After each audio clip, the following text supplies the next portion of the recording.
नमस्कार दोस्तों। दुनिया में ऐसे बहुत से लोग होंगे जिनकी लाइफ में कोई पास्ट का ट्रॉमा रहा होगा, और कोई भी ट्रॉमा जब आपकी लाइफ में जुड़ता है तो वो आपकी लाइफ का सबसे बड़ा रेजिस्टेंस बन जाता है, यानी सबसे बड़ी प्रॉब्लम बन जाती है। और उस ट्रॉमा की वजह से जो रेजिस्टेंस, जो नेगेटिविटी आपके अंदर आ जाती है, उसकी वजह से लाइफ के बाकी एस्पेक्ट में, बाकी सारी चीज़ों में भी वो चीज़ इफ़ेक्ट आपको दिखाती है।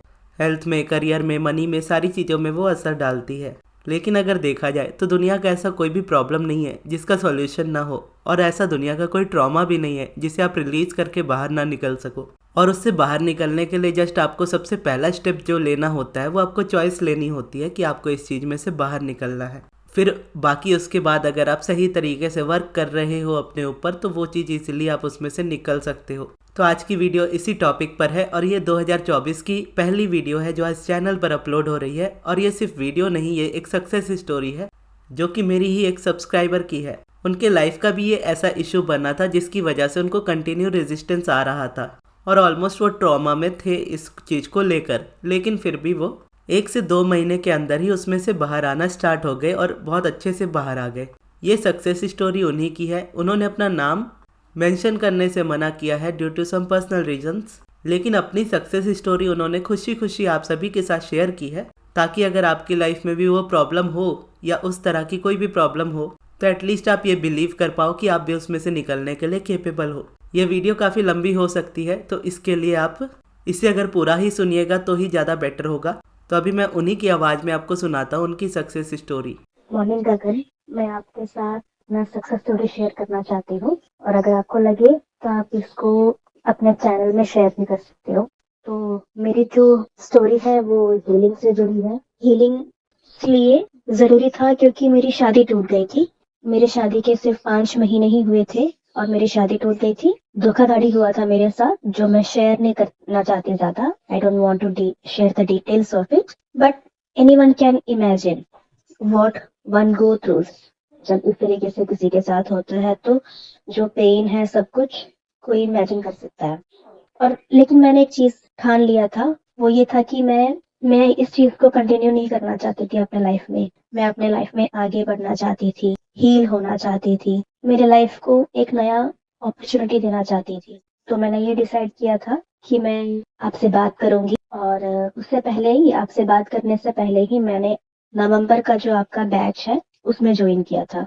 मेरे उसमें ज्वाइन करने के पीछे एक रीजन था, वो ये था कि आप हमेशा, आपने उस टाइम ये कहा था कि नवंबर का जो बैच है उसमें हीलिंग किया जाएगा और होनोपोनो प्रेयर में प्रेयर भी करवाया जाएगा। मैं ये इसलिए बता रही हूँ गगन, क्योंकि मैं आपको जुलाई 2023 से सुनती हूँ। I follow you, but I was not regular on your channel. उसका एक रीजन ये था कि मेरे से उस टाइम हो नहीं पाता था। सिचुएशन कुछ इस तरीके से था कि मैं रेगुलरली आपको सुन नहीं पाती थी, और जो मेडिटेशन के बारे में आप बोलते थे उस पे मेरा खास इंटरेस्ट भी नहीं था। इनफैक्ट टू कन्फेस, मैं ये बताना चाहती हूँ कि मेडिटेशन में ये ताकत है मुझे पता नहीं था, क्योंकि मेरा जो पहला एक्सपीरियंस था मेडिटेशन के साथ वो इस तरीके से था कि जिसके साथ भी मैंने पहले मेडिटेशन किया है वो लोग मोमबत्ती, ये सारी चीजें लेके मेडिटेशन करवाते थे। तो I used to consider meditation has a very tedious process, has a very boring process. ऐसे लगता था कि बहुत मेहनत लगता है करने के लिए, जैसे आप समझाते हो वैसे कोई समझाता नहीं है। आई कम टू दैट कि क्या हुआ था। तो मुझे मेडिटेशन हमेशा बोरिंग प्रोसेस लगने की वजह से मैं वो शायद मैंने कभी ट्राई भी नहीं किया हुआ। आपने जो वीडियोस में कहा है ना उस तरीके से मेडिटेशन करने के लिए, तो ये बात थी कि इसी वजह से मेरा आपके सेक्शन में ज्वाइन करने का एक ही रीजन था, वो ये था कि आप उसमें हीलिंग प्रेयर्स करवाओगे, होनोपोनो करवाओगे। और उससे पहले, सॉरी, बैच शुरू होने से पहले मैंने आपसे बात भी किया था, कॉल कंसल्टेशन लिया था मैंने आपसे, क्योंकि मैं चाहती थी कि मैं किसी ना किसी के साथ, मेंटर के साथ दिल खोल के बात कर पाऊँ। कोई टेक्निक्स मुझे मिले हील होने के लिए तो उसके बारे में मैं जान पाऊँ। तो मैंने आपसे बात किया था, लेकिन आपने मुझे कोई भी मेडिटेशन, कोई भी, सॉरी, टेक्निक्स बताया नहीं था। आपने सिर्फ यही चीज कहा था कि मैं रेस्ट करूं, क्योंकि अभी मेरा मेंटल स्टेट इस सिचुएशन में नहीं है कि मैं कोई भी प्रैक्टिस कर पाऊंगी। आपने कहा था कि मैं जितना सो पाऊं ना सो लूं, और रेस्ट करती रहूं पूरे दिन, कोई भी चीज ना करूं, ताकि मैं हील हो जाऊं internally. It was surprising for me, क्योंकि generally any anybody else would have tried to cover up somehow, कुछ ना कुछ टेक्निक बता के, लेकिन आपने वो किया नहीं. And Gagan, I really respect your honesty. I appreciate your honesty and the kind of genuine person that you are. और आपने मुझसे ये भी कहा था कि मैं नवंबर मंथ का सेक्शन ना ज्वाइन करूं, दिसंबर में ज्वाइन कर लूं. But then I explain to you the reason behind कि मुझे हील होना है और हीलिंग प्रेयर्स इसमें करवाएंगे होनो. तो आपने कहा था कि ठीक है मैं ज्वाइन. और नवंबर 5 से हमारा सेक्शन जो स्टार्ट हुआ था, I still remember that.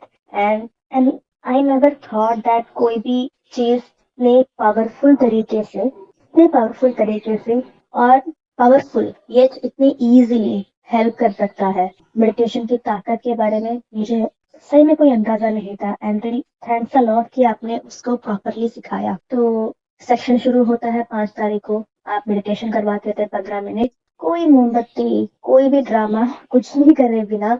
You just ask you just told us to close our eyes and then focus on your breathing for 15 minutes. बहुत ही सिंपल मेडिटेशन. पहले पहले मुझे दिक्कत होता था फोकस करने में, बट स्टिल मैं बैठती थी सबके साथ. और फिर बाकी क्लासेस में Q&A सेक्शन हुआ करता था. उसके करीब 6 दिन के बाद आपने होनोपोनो प्रेयर शुरू किया था. And I also want to tell you कि आपका जो होनोपोनो प्रेयर करवाने का तरीका है वो बहुत अलग है. और कोई नहीं बोलता है कि होनोपोनो प्रेयर सिर्फ 21 डेज ही करना चाहिए, उससे ज्यादा नहीं. और मुझे याद है जो फर्स्ट डे हमने होनोपोनो प्रेयर किया था, उसी दिन मेरा रेजिस्टेंस चेंज हुआ था, क्योंकि मुझे बहुत ही मेरे अंदर से बहुत ही ज्यादा हेवीनेस निकल गया था. और आपने कहा भी था कि रेजिस्टेंस चेंज होने के जाने की वजह से इस तरीके से होता है. And from second day onwards I was not feeling anything also. I think maximum मैंने होनोपोनो प्रेयर 6 दिन किया होगा. हमारे क्लास में भी 6 दिन था, उसके कुछ दिन बाद और मैंने अलग सा किया था. After that I discontinued it, automatically discontinue हो गया था, क्योंकि मुझे खुद लगा था कि अब इसकी जरूरत नहीं है. हाँ, लेकिन मेडिटेशन जारी था. मैं 15 मिनट मेडिटेशन रेगुलरली आपके साथ कर रही थी. इनफैक्ट मैं डे टाइम में भी एक बार कर रही थी, रात के 9 बजे जैसे हमारा क्लास शुरू हुआ था उस टाइम भी कर रही थी. एंड दिवाली के बाद से मैंने एक चीज अपने अंदर नोटिस किया था कि मैं बहुत ही फ्लोटिंग स्टेट में आ गई थी. बहुत ही हल्का, मुझे अपना शरीर ही बहुत ही हल्का फील होता था मेडिटेशन के टाइम पे. और आपने इस दौरान पॉजिटिव एस्पेक्ट्स भी करवाए थे, मैं वो भी कर रही थी. बीच में छूट गया था लेकिन मैंने किया भी था. और गगन, बहुत सारे ट्रिगर्स मुझे इस टाइम पे आए थे. कोई भी कुछ कह देता था रिलेशनशिप्स के बारे में, शादी के बारे में. ट्रिगर्स आए थे काफी, जिसके बारे में मैं आपके साथ शेयर किया करती थी. मैं आपको मैसेज में सब कुछ बताती थी और आपने मुझे बहुत सपोर्ट किया, बहुत ज्यादा सपोर्ट किया. ने कभी भी ये नहीं किया कहा कि मुझे मैसेज इस टाइम के बाद मत करा करो, ये है वो है. You have supported me like a brother, as a mentor, and more than that as a brother. जो सपोर्ट सिस्टम मुझे उस टाइम मिला था वो बहुत इम्पोर्टेंट था, क्योंकि that time the most important thing that I wanted in my life was support system, and you provided me the support system. Thank you so much. Thank you so much for that. वैसे ही जैसे नवंबर के classes खत्म होने के लिए आ रहे थे, अपने हीलिंग के जर्नी में मैं काफी आगे पहुंच गई थी. तब मेरा ये प्लान था कि मैं आपसे बात करूं फोन में दोबारा, लेकिन आपने मुझसे कहा था कि मैं कॉल कंसल्टेशन ना लेते हुए दिसंबर का जो क्लास है उसमें ज्वाइन करूं, ताकि हीलिंग का जर्नी भी आगे बढ़ पाए और साथ में मुझे इम्पल्स भी मिल पाए. तो मैंने दिसंबर का सेक्शन लिया था. And I don't know it's worth it, I mean like say this or not, but आपने मुझे नवंबर के फीस ही लिया था आपने मेरे लिए. Special discount that you give to me, thank you for that. दिसंबर से बहुत सारी चीजें चेंज हुआ, बहुत सारी चीजें. मैं आपके जो आपने हीलिंग आप जो मेडिटेशन करवा रहे थे उसी के साथ ही कभी कभी मैं पॉजिटिव एस्पेक्ट लिखती थी, वो भी हमारे सेक्शन का ही पार्ट था. उसी के साथ मैं आपके काफी सारे सब्लिमिनल सुनती थी. उसमें से एक था travel the world. Personally I love travelling, और ट्रैवलिंग मेरे लिए एक हीलिंग प्रोसेस भी है. I consider myself as I consider travelling as a healing thing. और मेरे दिमाग में कहीं ना कहीं वैसा ही है, लेकिन उस टाइम तो मेरा कोई प्लान नहीं था ट्रैवल करने का. मैंने बस यूं ही सब्लिमिनल सुने थे, भूल भी गई थी. मैं शायद 2-3 बार सुना होगा ट्रैवल वाला सब्लिमिनल, मैं भूल भी गई थी. तो मैंने सब्लिमिनल सुना था, ट्रैवलिंग वाला प्रैक्टिस करती थी. एंड मेरी पूरी कोशिश ये था कि मैं पूरे दिन में नेगेटिविटी के बारे में ना सोचूं, जो भी थॉट्स हैं इनके बारे में ना सोचूं. उसके लिए अपने आप को मैं बिजी रखती थी। बेसिकली मैं प्रोफेसर हूँ और हमारे लिए पढ़ना बहुत जरूरी होता है ना, नॉलेज अपडेट करना पड़ता है हमें हमेशा। And I enjoy that process, I love studying. So मैंने उस टाइम एक आर्टिकल भी लिखा था, within 1 month I wrote an article that in that kind of situation. उस चीज के लिए भी मैं बहुत I am really grateful to God कि मैं वो कर पाई। I am proud of myself. And आपकी जर्नी, आपका जो हीलिंग प्रोसेस है, आपका जो मेडिटेशन जो आपने जिस तरीके से सिखाया, वो सब एक रीजन था कि मैं इतने आराम से वो कर भी पाई थी। सो मैं अपने आप को बिजी रखती थी। एंड मैंने कहा ना, मैं सब्लिमिनल भी सुनती थी। दिसंबर में जैसे ही बैचेस शुरू हुए, करीब 7 दिन के अंदर ही मुझे एक एकेडमिक प्रोग्राम के लिए सिलेक्शन मिला था शिमला में। और ये जो प्रोग्राम था वो सब फ्री था, खाना, accommodation, food, everything was free. Just travelling के कॉस्ट लगे थे, दिल्ली टू शिमला। वही बहुत बड़ा अमाउंट भी नहीं लगता ट्रैवल करने के लिए, बस जाती है। सिर्फ वो ही एक खर्चा आया था मेरे हाथ से। बाकी सारा जो है वो शिमला में मैंने बाकी सारा जो है वो जहाँ पे भी ये प्रोग्राम हो रहा था, उन लोगों ने उसका रिस्पॉन्सिबिलिटी ले लिया था। ये मैं इसलिए बता रही हूँ क्योंकि इस टाइम मेरे I am still searching for job. इस प्रोसेस में मैं थोड़ा एक्सपेंसेस को लेके थोड़ा सा कॉशियस हूँ। I am spending judiciously. And मैंने ये प्रोग्राम के लिए शायद नवंबर में अप्लाई किया होगा। ज्यादा सोच समझ के नहीं अप्लाई किया था, बस यूं ही अप्लाई कर दिया था। मुझे लगा था भी नहीं कि ये मैं सेक्शन इसमें मेरा सिलेक्शन होगा, but they selected me. And 2 हफ्ते के लिए मैं शिमला जा पाई थी। शिमला जाने के बाद मेरा हीलिंग और भी ज्यादा हुआ, क्योंकि कहते हैं ना, हवा पानी बदल गया था। मेरा फोकस कम्प्लीटली कहीं और शिफ्ट हो गया था। वहां पे भी कुछ सेक्शन थे, वो कर रही थी मैं। इसके बीच में थोड़ा बहुत मेरा मेडिटेशन छूट गया था, लेकिन स्टिल मैं करती थी। I was trying to get regular. और इसी दौरान शिमला में जाने के बाद मेरे बहुत आई हैव इंट्रोस्पेक्टेड अ लॉट। मेरे अपने ही अंदर मैंने अपने पैटर्न्स को बहुत ही ध्यान से देखा था कि क्या ऐसे पैटर्न्स है मेरे अंदर जो मुझे आगे बढ़ाने से रोकता है। उसमें से एक था स्मार्ट वर्क और हार्ड वर्क का डिफरेंस। मुझे पता नहीं था। मैं बचपन से यही सोचती थी कि इंसान को हमेशा हार्ड वर्क करना पड़ता है ताकि वो जिंदगी में सक्सीड करे। मेरी यही सोच ने मुझे बहुत सारे प्रॉब्लम्स में डाल दिया था। I am a very successful person. अगर उस तरीके से मैं अपने आप को इवेलुएट करूँ तो मैं पीएचडी होल्डर हूँ, मैंने बहुत बड़े जगह पे जॉब किया हुआ है। लेकिन इशू ये था कि मेरे थॉट प्रोसेस की वजह से मैं जहाँ भी जॉब करती थी, मैं उस जॉब को एंजॉय नहीं कर पाती थी, क्योंकि मेरे जॉब मुझसे ज्यादा डिमांड तो नहीं करता, लेकिन मेरे थॉट इस तरीके से होने की वजह से दूसरों का काम भी मुझे करना पड़ता था। एक होता है ना, बाकी जो हमारे सीनियर्स है वो लोग भी मुझसे अपना काम करवा देते थे, जिसकी वजह से मैं कभी भी अपना काम एंजॉय नहीं कर पाई थी। और ये जो जितने भी मैंने कहा ना, ये जितने भी मेरे अंदर के थॉट प्रोसेस चेंज हो रहा था, ये सब शायद ये इम्पल्सिव हो, आई थिंक ये इम्पल्सिव है। कहीं ना कहीं मुझे लग रहा था कि क्या है प्रॉब्लम, क्या आ रहा है। और वो प्रॉब्लम आते ही, वो थॉट आते ही मेरे सामने कोई ना कोई वीडियो भी आ जाता था।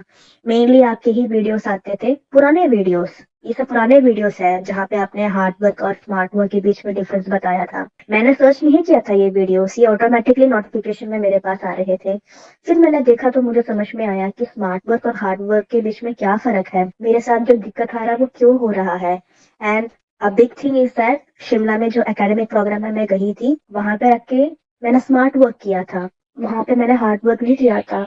ऐसे एकेडमिक इवेंट्स में मैं इससे पहले भी गई हूँ, लेकिन वहां पे हम लोगों से बहुत काम करवाते थे, कोई राइट अप, पेपर प्रेजेंटेशन। यहाँ पे इस तरीके से कुछ नहीं हुआ था। मैंने बहुत सीखा था इस प्रोग्राम में, लेकिन बहुत ही सरल तरीके से उन्होंने हमसे काम करवाया। मैंने एंजॉय किया उस काम को। और गगन, एक और चीज है कि वहां पे हर जगह कुछ तो कुछ नेगेटिव नेगेटिव लोग होते ही है ना। वहां पे भी कुछ नेगेटिव लोग थे जिसके बारे में आसपास बात चल रहा था, बाकी पार्टिसिपेंट्स बोल रहे थे। लेकिन मुझको उन सब का कोई प्रभाव ही नहीं पड़ा। मुझे बिल्कुल फर्क नहीं पड़ा कि मेरे आसपास लोग क्या बोल रहे। I was in a positive state. And आसपास के लोगों से मुझे कोई फर्क नहीं पड़ा। मैं समझ गई थी कि आसपास के लोगों से हमें कोई फर्क नहीं पड़ता, नहीं पड़ना चाहिए। हम हमारा जो वाइब्रेशन है उसको पॉजिटिव रखना हमारी रिस्पॉन्सिबिलिटी है, और अलाइनमेंट में हम जब हो तब हमें आसपास के लोगों से कोई फर्क भी नहीं पड़ता। And thank you so much कि आपने ये चीज मुझे सिखाया, मेडिटेशन के थ्रू सिखाया। क्योंकि इसके पहले मैं लॉ ऑफ अट्रैक्शन को करीब 2 या शायद 4 साल से फॉलो करती हूँ, 2020 ऑनवर्ड से फॉलो करती हूँ, लेकिन इस तरीके से कभी भी सोचा ही नहीं था। एंड इसके अलावा भी बहुत सारे पैटर्न्स मेरे अंदर चेंज हुए जो सेल्फ लव से जुड़ा हुआ था। मैं सेल्फ लव पहले से ही करती हूँ, लेकिन कहीं ना कहीं होता है ना, छूट जाता था। जैसे कि मैं इस सिचुएशन से भी बाहर निकलना चाहती थी, इसलिए मैंने हीलिंग किया, लेकिन मेरे अंदर कुछ ना कुछ ऐसे थॉट प्रोसेस या पैटर्न्स थे जो मैंने अपने आप को कहीं ना कहीं लिमिट कर रखा था, जो मेडिटेशन की वजह से मुझे इम्पल्स आया कि नहीं, मैं ऐसे नहीं, मैं बहुत अच्छी हूँ, मुझे बस अपने आप को मैं जैसे भी हूँ वैसे अपनाने की जरूरत है। अभी मैं वापस अपने घर दिल्ली में आ गई हूँ, और मैं मेडिटेशन मेरा छूट गया था कुछ दिन, लेकिन फिर भी मैंने बीच बीच में किया था। अभी वापस मैं अपनी प्रैक्टिस में आने की कोशिश में हूँ। 2024 में मेरे पास सिर्फ 2 ही गोल्स है। उसमें से एक ये है कि मैं मेडिटेशन करूँ, हर रोज मेडिटेशन करूँ 15 मिनट। दूसरा ये है कि मैं अपने बॉडी के साथ और भी to become more close to my body. I want to work out, I want to become slim and fit, I want to become more healthy. सिर्फ यही 2 गोल है मेरे पास, क्योंकि मुझे पता है कि जब मैं अलाइनमेंट में हो जाऊंगी तो यूनिवर्स मुझे वो सब देगा जो मैं चाहती हूँ। और मैं बहुत खुश हूँ। The proper word is contentment. I'm very happy and right now I'm feeling satisfied. I know कि मुझे ज्यादा कुछ भी नहीं सोचना, क्योंकि बहुत नेगेटिव थॉट्स इसके बीच में आए थे। And thanks to all those negative thoughts, क्योंकि जैसे आप कहते हो ना, जब नेगेटिव थॉट आएगा तभी आपको पता चलता है कि आपको एक्चुअली क्या चाहिए, क्या नहीं सोचना। तो मैं समझ गई हूँ कि मुझे सिर्फ लेट गो करना है, मुझे सिर्फ हैप्पी रहना है, मुझे सिर्फ अलाइनमेंट में आने की कोशिश करना है और कुछ नहीं करना। बाकी सब यूनिवर्स का काम है, वो करेगा। एंड गगन, आपसे एक चीज मैं बताना चाहती हूँ कि अब्राहम हिक्स का वीडियो समझना बहुत मुश्किल है। मुझे वो बहुत ही कॉम्प्लिकेटेड एक स्कॉलर लगती थी, बट आपने जिस तरीके से उनको इतने सरल शब्दों में एक्सप्लेन किया, उनके जो प्रोसेस को इतने सिंपली एक्सप्लेन किया, उस तरीके से शायद किसी और ने नहीं किया होगा। मेडिटेशन को आपने जितने सिंपल तरीके से समझाया, उस तरीके से किसी और ने नहीं समझाया। Without any drama, without anything, you have explained about meditation, you have explained about Abraham Hicks to all of us in a very easy manner, in a very simple way। LOA को इतने simple तरीके से follow कर सकते हैं, वो आपकी video के थ्रू ही मुझे समझ में आया था। And I am really thankful for that. Thank you Abraham Hicks को मेरी लाइफ में लाने के लिए, थैंक यू मेडिटेशन को मेरी लाइफ में लाने के लिए, एंड थैंक यू मेरा एक सिर्फ मेंटर नहीं बट एक भाई के तरीके से भी मुझे हेल्प करने के लिए, मुझे सपोर्ट करने के लिए। और रियली थैंक यू। मुझे इसके अलावा कुछ कहना नहीं है आपसे, क्योंकि this is all, this is it. I wish you a wonderful happy new year. I wish you a great 2024। आपको, आपके परिवार को, आपके सारे सब्सक्राइबर्स को बहुत सारा blessing, and thank you so much Gagan. तो ये थी हमारी आज की सक्सेस स्टोरी। आपको ये सक्सेस स्टोरी कैसी लगी कमेंट बॉक्स में ज़रूर बताइएगा। और इस वीडियो में जिस होपोनोपोनो प्रेयर की बात कर रही थी वो पहले मैं अपनी क्लासेस में ही सिखाया करता था, लेकिन फिर उसके बाद मैंने उसी वाली होपोनोपोनो प्रेयर को यूट्यूब पे भी डाल दिया था। तो रिसेंटली की मेरी होपोनोपोनो वीडियोस में से वो वीडियो होगी, तो आप उसको अगर चाहते हो हीलिंग करना होपोनोपोनो से, तो आप उससे जाके हील कर सकते हो। और ये मैं इसके लिए बता दे रहा हूँ क्योंकि आने वाली जो भी हमारी क्लासेस है, यानी जो जनवरी वाला बैच है, अभी के किसी भी बैच में मैं होपोनोपोनो प्रेयर नहीं करा रहा हूँ। ये मैं उस वक्त कराया करता था और उसके बाद फिर मुझे लगा कि ये सभी के लिए बहुत ज़्यादा ज़रूरी है, तो फिर मैंने उसको पब्लिक कर दिया। तो अगर आपको उससे हीलिंग करनी हो तो वो वीडियो आपको चैनल पर ही मिल जाएगी। और अगर आपको पर्सनली ज्वाइन करना हो एलओए बैच जनवरी मंथ वाला, तो जनवरी मंथ वाले में मेडिटेशन, पॉजिटिव एस्पेक्ट्स और पिवटिंग, ये 3 चीज़ें मेजरली रहेंगी। बेसिकली यही 3 चीज़ें मैं लाइफ में सबसे ज़्यादा फॉलो करता हूँ और यही मैं सिखाता भी हूँ। तो अगर आप इस चीज़ को सीखना चाहते हो और ज्वाइन करना चाहते हो जनवरी वाला बैच, तो मेरे मैनेजर अमृत को आप व्हाट्सएप पे कांटेक्ट कीजिएगा। उनका व्हाट्सएप नंबर मैं आपको कमेंट बॉक्स में दे दूंगा। और ज्वाइन करने से पहले आपने ये वीडियो नहीं देखी तो इसे देख लीजिएगा, जिसमें मैंने बताया है कि उन क्लासेस में पूरी तरह से क्या होने वाला है, यानी पूरी डिटेल में बताया है। तो ये वीडियो आपके स्क्रीन पर आ रही होगी, आप वहाँ से जाकर इससे पहले देख सकते हो और उसके बाद आप कॉन्टैक्ट कर सकते हो अमृत को। और इस वीडियो को यहाँ तक देखने के लिए बहुत बहुत धन्यवाद।